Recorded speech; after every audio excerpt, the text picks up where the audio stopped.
Hey, good morning, everyone. Just kind of thought I'd take you along while I set up a new strip, and this is kind of the math I have in front of me. So one of the things I'll talk about as I'm setting up is kind of what I'm doing for the drought. But as you can see, each individual cell is going to be 1,750 square feet. So we're down quite a bit from 4,000 square foot total for the AM and the PM move to now 1,750 square feet. So I didn't do the math on what that is per animal. I think it's like 550 or 650 square feet per animal maybe, but I need to get 3 days out of this next strip because of my work schedule, which means I need 6 cells because that's 2 moves a day. I know that this pasture is 400 feet long. With 6 cells divided by that 400 feet ends up with about 66.5 feet long. So each cell is 66.5 feet long. So then I just take that 66.5 feet long, divide it by my 1,750, which is the total square feet that I'm going for each move. And that gets me 26 feet wide. All right, so got my corner post here. Sorry about any background noise you hear. They're rebuilding the bridge south of us down the road, so we've been dealing with a lot of construction noise. So this thing is super handy. See if I can zoom out here a little bit. There we go. Yeah, this thing is super handy. It's 200 foot long tape. I use it for everything. So hook this on. So I needed, this is why I gotta write stuff down. I needed 26 wide.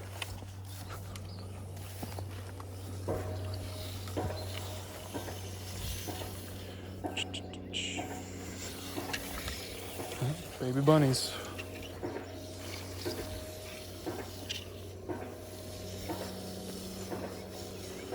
$25, $26. So let's talk about the paddock sizes. You know, obviously we want to, we're definitely officially in a drought. We actually just had a rainstorm move through, which is super nice, but we're behind quite a bit. So we've got a lot of moisture left we have to catch up on, and I can barely get this post in the ground. It's rock hard. So yeah, I'm tightening them up, you know, slower moves through this pasture because obviously we're going to have less regrowth, but the stuff in front of me over here, you know, still has a little bit of recovery to go. It's getting there, but pretty much after we worked our way through this side of the pasture the last time, you know, the rain shut off. So it really has not been recovering as quickly as this stuff was, you know, that we already grazed on. So trying to slow them down so we don't get to that too quick. And then of course, that's just basically trying to buy as much time as possible before, you know, before I have to worry about moving them to another pasture. So I've got a whiteboard in my basement that I write up my tentative plan. And like I said, after last year's drought, I really got myself squared away trying to figure out, making sure I had a plan set in stone for this year, because I had a few ideas last year on what I wanted to do if we got into a drought, but they weren't really concrete. So all of a sudden I realized, maybe not realized, but I admitted that we were in a drought and we were running out of grass, but I hadn't really set myself up for success. So like I said, the drought last year really hit us hard, and it's still continuing to affect us this year. So this past winter, I really spent a lot of time in front of this whiteboard drawing up plans for if this was going to happen again. And so I basically just calling them, you know, drought plan, Alpha, Bravo, Charlie, Delta, all that stuff, just to kind of give them names, because that's the vernaculars that we use at work. So it just it comes naturally to me. But so drought plan alpha was what I did really from the start of the year, which was set aside that front pasture.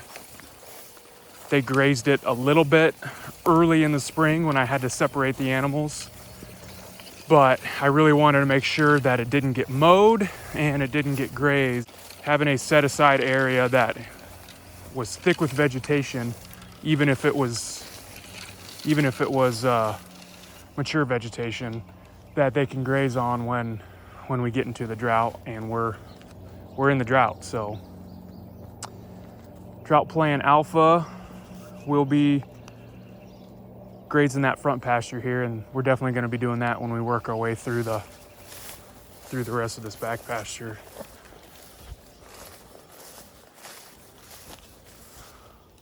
Unhook this so I don't shock myself moving them later, which I always forget to do, and especially now that we have some moisture in the ground, it's gonna zap me.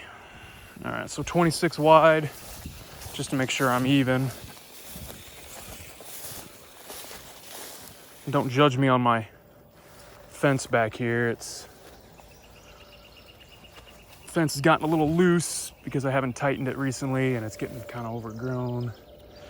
Let's see, 26 wide, well, that's about 30. So one of the issues I run into with not having posts on this wire fence, I think it's about every 17 foot I put these posts, is this. So this is 26 wide right here, and as you can see, there's no post right here, so it's really tough to hook up these mini reels to this wire and put tension on it without it pulling this wire away. So I actually might, just for the heck of it, 4 feet, just for ease, I'm gonna go to about 30 foot. So 30 foot gets me to this post. So I'm just gonna hook it up at 30 feet here, just because some of the things that I have done before when I had to go in the middle of the fence line with the reel was I'd take one of those corner posts, shove it in the ground, just like I do for a cross fence.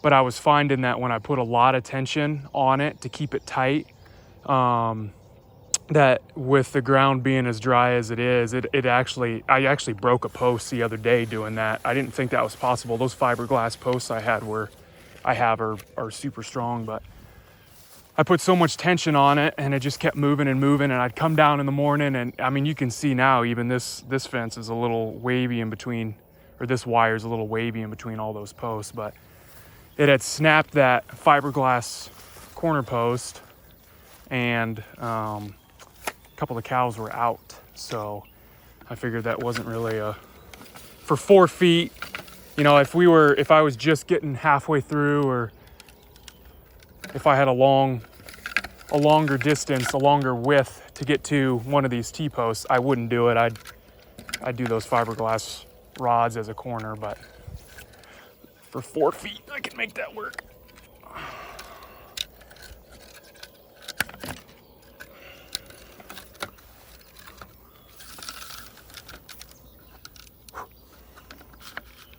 Glad we got a little bit of rain this morning, but man, it's gonna get humid.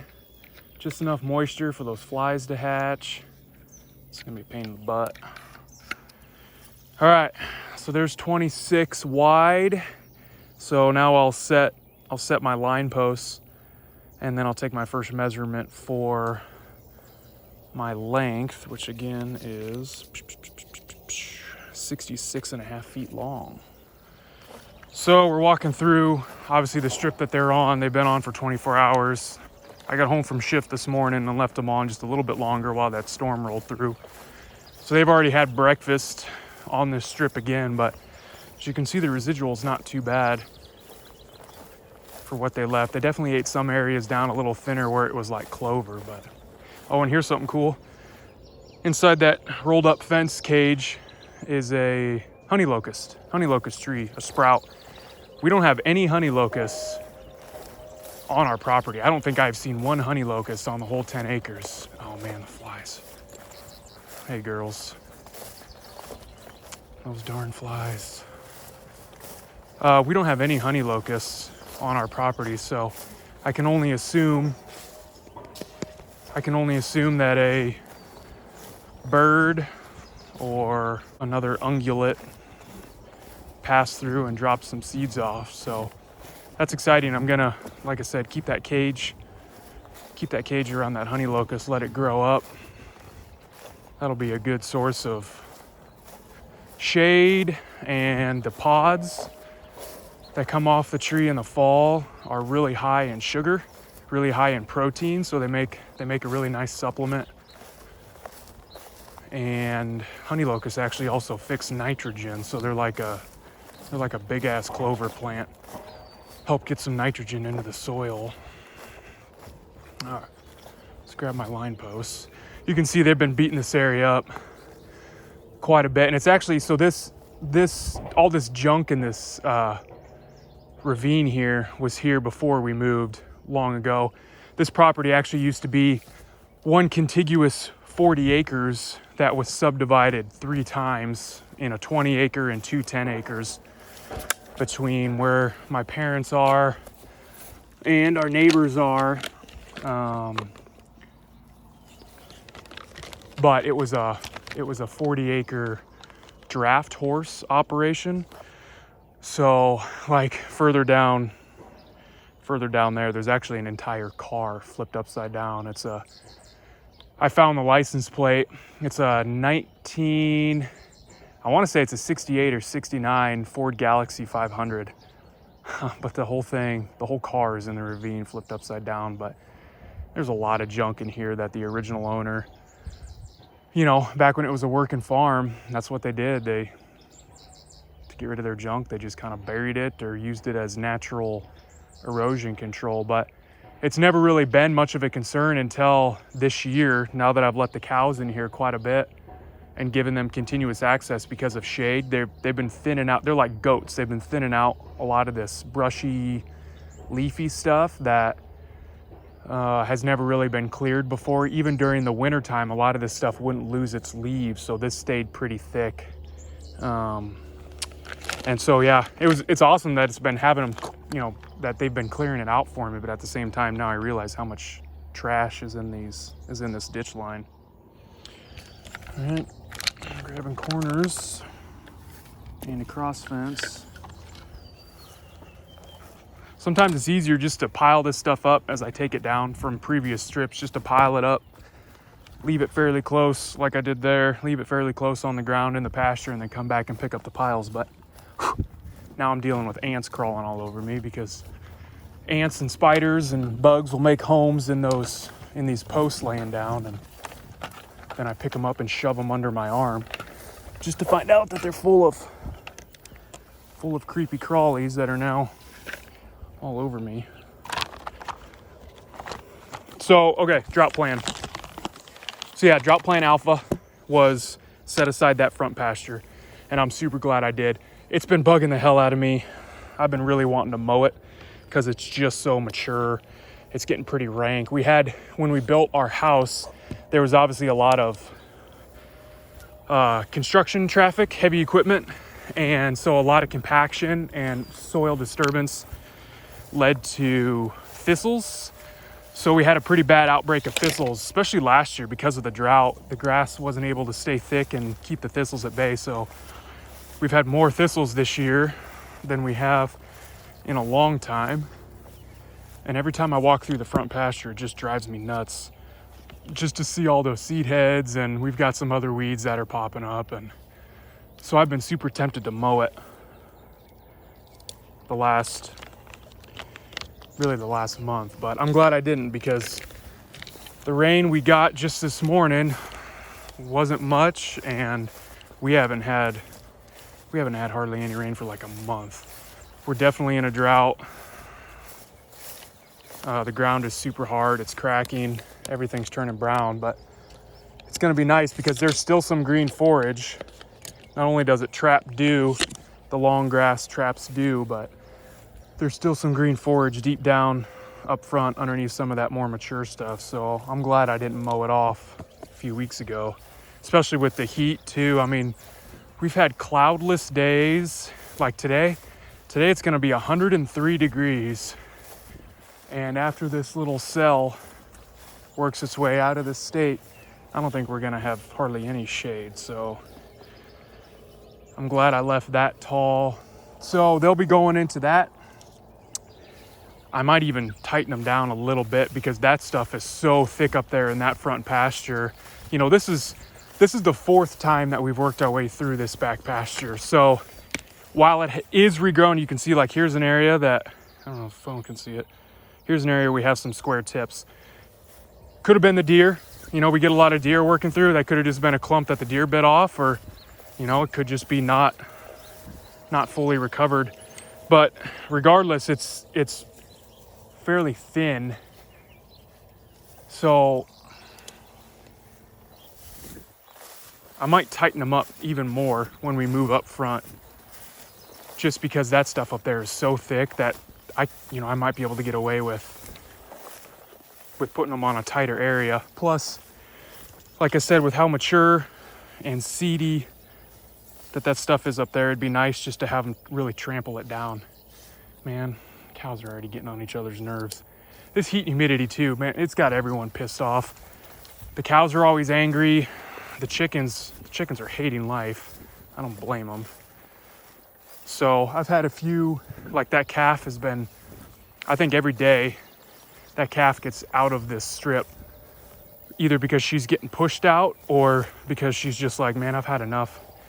Everyone's bossy and angry, and so she deals with a little bit of shock and escapes so she can be on her own. But so yeah, so I'm gonna move in the front pasture, tighten them up, work them through very slowly, just to, again, give myself as much time as possible before we have to. I mean, we're not gonna come back here. Like, there's no way we're gonna start again on this pasture probably until the fall. We're not, like, even if it was gonna start rain, even if it rained every day for a week, I still don't think we would catch up to where we need to be, and this stuff is just not gonna regrow. I mean, we're like halfway through June. The lack of moisture, the ground conditions, the grass color, especially in the front yards and stuff, like that's like middle of July or August grass, not freaking middle of June. So we're gonna be in a world of hurt this year. So I guarantee you we're not coming back here. We're not coming back in this back pasture until fall. So I guess we call it Drought Plan Bravo was tightening them up. So doing what I'm doing now. We're officially in Drought Plan Bravo. Drought Plan Charlie, because we're gonna get there, is actually, I'm working with the neighbor over here. That's about 4 acres. His half of, that's an 8-acre pasture total back there. His half of it is, 4 acres. And I'm gonna move him over there. So I'm working on a lease agreement right now with that neighbor to get the cows on his 4 acres when we finish running through that front pasture up there. It has not been touched. I wish, if I had truly been planning ahead, it was always in the back of my mind. Like I said, I wrote it on my whiteboard this winter, but I didn't pursue it to the point that I got a 100% yes or no answer from him earlier in the year. And had I gotten my yes, you can move the cows on here, I probably would have mowed that once. I would have mowed that probably about a month ago and tried to keep it as vegetative as possible, because it actually is pretty wild over there. That whole property next door for years was neglected. Nothing was ever done to it. So there's a lot of weedy stuff that's growing up, but it's better than feeding hay right now. So, and it's too late. So I'm definitely going to mow behind them. And that brings up a good point. I'm probably going to mow behind the animals depending on how tight I get them in this front pasture, and how much they trample. If there's a lot of that stuff left standing, I'm going to mow behind them, but I'm definitely going to mow behind them over here on this 4 acres, on the neighbor's 4 acres. So we're working on our lease agreement right now. So they'll be going over there. I'm assuming that's going to be by I'd like to think I could get 30 to 45 days out of this front pasture with as small paddocks as I'm going to be giving them. But so we're looking at probably middle of July. They're going to be going next door, and that's going to be a whole new experience for me. I'm going to have to deal with some fencing issues over there. From now until then, I'm going to have to deal with some fencing issues, and but it's better than feeding hay. So that's Drought Plan Charlie, working on a lease to get them next door. Okay, so I need 66.5 feet long. So then Drought Plan Delta, which I'm assuming also, I mean, if things keep going the way they're going, we're definitely going to be getting into the D's. Drought Plan Delta, I have two options for that.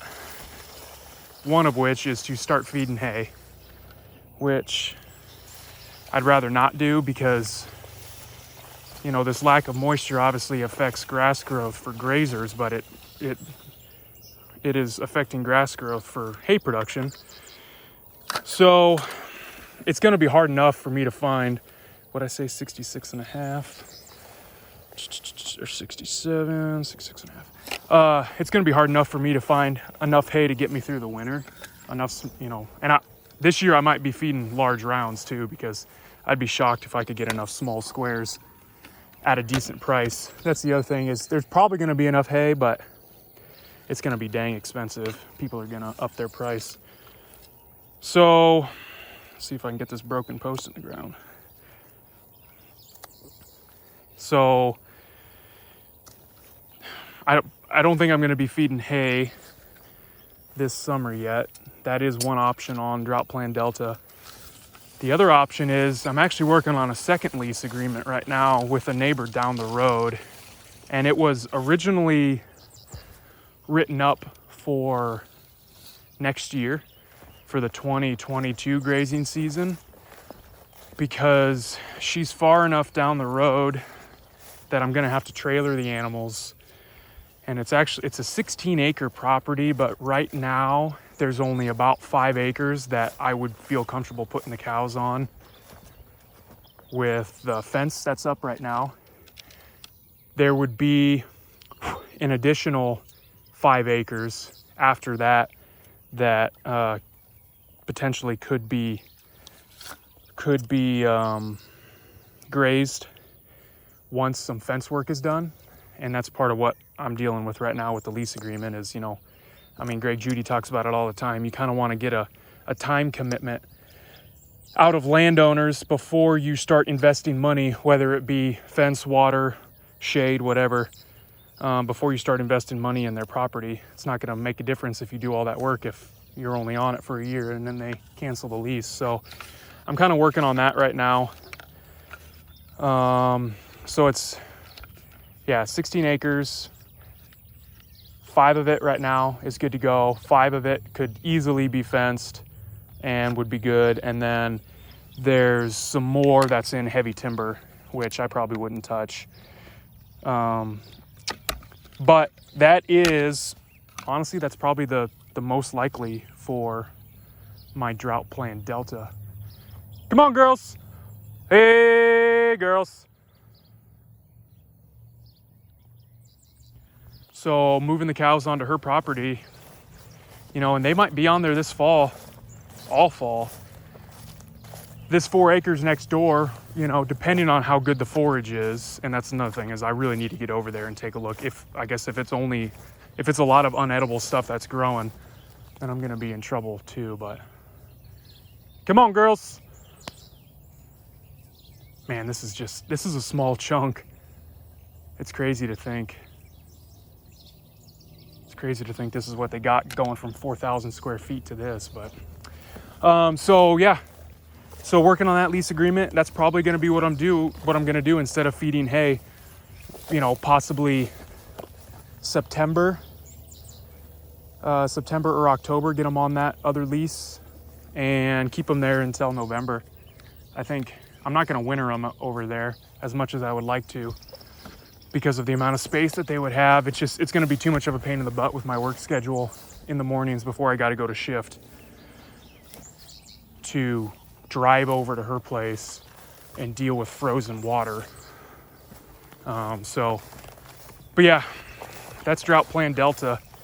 I mean, like I said, if hay becomes abundant or cheap, or I buy a bunch of first cutting stuff now, and then later in the summer we get second cutting, and I buy a surplus of second cutting, then I wouldn't have as much of a problem feeding first cutting now, just because that stuff is pretty stemmy and mature, and it still makes good winter feed. But if I have a lot of second cut, I'd rather feed that all winter when the girls are hopefully pregnant. That high plane of nutrition during pregnancy is key. So I'd rather feed second and third cut all winter, especially when we get into that third trimester. But we'll see. So that's my plan. That's my plan of attack. I could sit here and I could hope for rain. I could hope for grass regrowth. But hoping is not a course of action. So I don't know. We'll see. I'm definitely hoping for rain, though. I know everyone else is. I guess there are a few positives about being in a drought. One of which is, ideally, the fly load will go down. Most flies, especially face flies that reproduce in manure, they need that wet manure to reproduce and have their eggs actually hatch and the larvae remain viable. If we continue with these insanely sunny, hot, dry days, that's going to dry up the manure a lot faster, and there's a better chance that that fly larva will die before it's hatched, to the point that I might even start going around on these strips and just breaking open each cow pie and really drying it out. So that'll be a plus. Internal parasites too, that's something that goes down during a drought, just because the eggs are expelled in the manure. The eggs from internal parasites are expelled in the manure, and then when they hatch, those larvae will branch out from the manure patty just a little bit, but they'll climb up leaf blades. And when it's cool, when it's moist, when there's some cloud cover, they can get up to, I've read anywhere from 3 to 5 inches up the leaf blade to then be re-ingested. So that's how they continue that life cycle. Is they're almost like a tick. They hang out on these leaf blades just waiting to get re-ingested by the animal. And then they end up back inside the system, then they grow, and they become new internal parasites. Well, when it's hot and dry and the grass is shorter, and there's no cloud cover, there's no shade, they really only get an inch or two up each grass blade. So as long as you're not leaving your cows on an area and asking them to eat it down to 1 or 2 inches of height, they're not going to re-ingest those internal parasites. And then because of the hot, dry conditions, I think it's 3 weeks roughly is the life cycle. So if that parasite hatches and it hangs out in the soil or on the grass blade, it can only do that for 3 weeks before it dies. So by slowing them down and not putting them back on the same area, anywhere close to 3 weeks, it'll essentially be clean, sterile pastures by the time they come back to them. So that's another good thing about the drought. You could use it as a time to clean up your animals. And then grass quality actually increases during times of drought stress. So the spring flush, that really washy, watery grass, while it is high in protein, it's actually pretty low in minerals, vitamins and minerals, because the roots haven't gone super deep in the soil, as opposed to grass that is drought stressed. Those roots go a lot, what's up, buddy? Those roots go a lot deeper into the soil. And so they pick up a lot more vitamins and a lot more minerals from deeper down into the soil that they wouldn't normally access. Kind of like, like a tree or a bush. It kind of has a different nutrient profile in those leaves because they have really, really deep roots.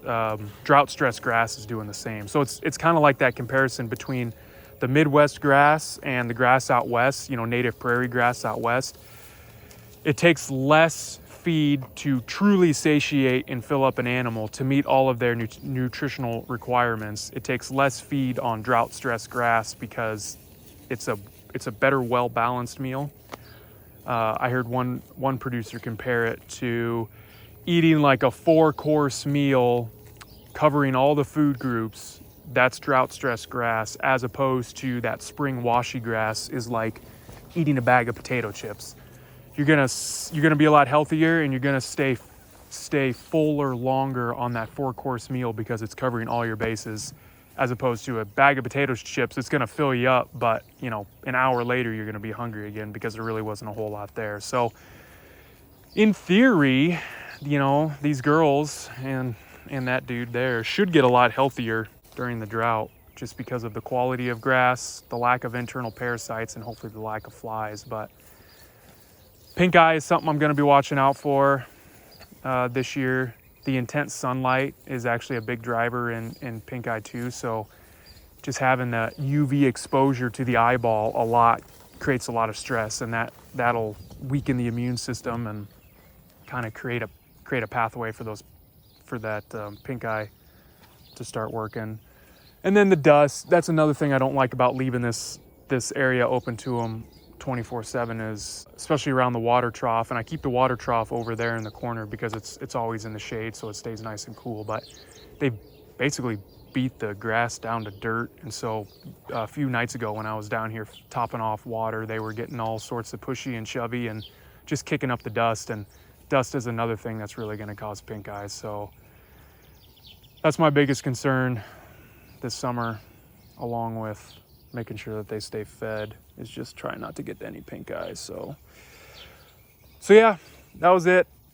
Let me know what you guys think. This is a new phone mount. I actually have it on my chest, so I don't know if this video is going to turn out any good, or if it's going to make people sick and nauseous from all the moving. So if you like it and you want me to do a few more, you know, when I'm loading up cows, they're going to be heading to the vet here soon, within a few weeks, for the first stage in their synchronized AI process. You know, I can do the same thing, kind of showing how I get cows up into my corrals and get them loaded in the trailer, if that's of any interest to anyone. You know, I might start doing some videos on these 2 lease properties that I'm going to have, you know, just kind of setting them up, and because that, like I said, that's totally new to me.